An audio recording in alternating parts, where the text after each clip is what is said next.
Hi everyone, I'm back with the movie review of Sublet. It's a movie that's from 2020. It came out, it's a gay movie, so it's an independent movie, so it's not released in theaters and all that.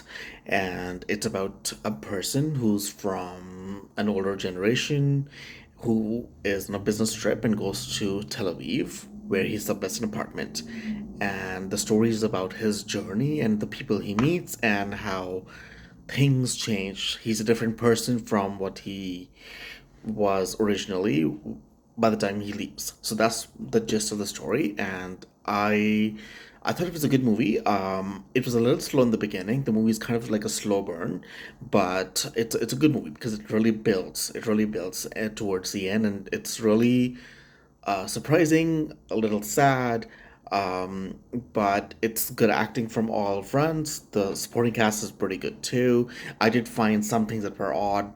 The person, the young actor who is playing the role, um, is like a movie director or whatever, and he shoots these horror weird films, and they show a thing of that, and that's really weird.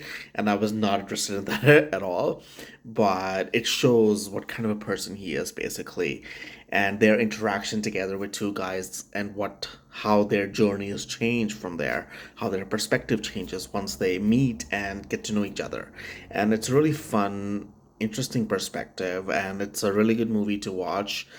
Not that all that funny, even though they tried some jokes in there. I didn't laugh at anything per se, but after the first few minutes, the movie really starts to build up, and it really grips you. And again, another movie with a slightly sad ending. Not exact. Nobody's dying. Don't worry. But you want them to end up together, and spoiler alert, they don't.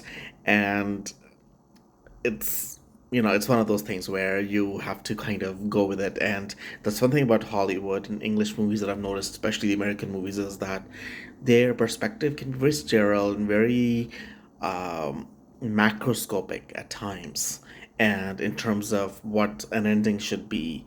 A lot of times I don't agree with how a movie or a TV show ends, and the same thing happens here too. I don't agree with it, but in this scenario, at least, it kind of makes sense that they don't end up together. But you're curious to see if there is a future there, what actually happens once the person who's visiting leaves and goes back home. And I would have loved to see what happens, but the story obviously does not go there, so we don't know, and it kind of leads you to want more. So yeah, it's an interesting story, so you can watch it online. I believe it's available on one of the online platforms, or you can buy a DVD from Amazon as well. Thank you so much for watching. Like, share, and subscribe my channel for more reviews, and please let me know what you would like to see. Thank you.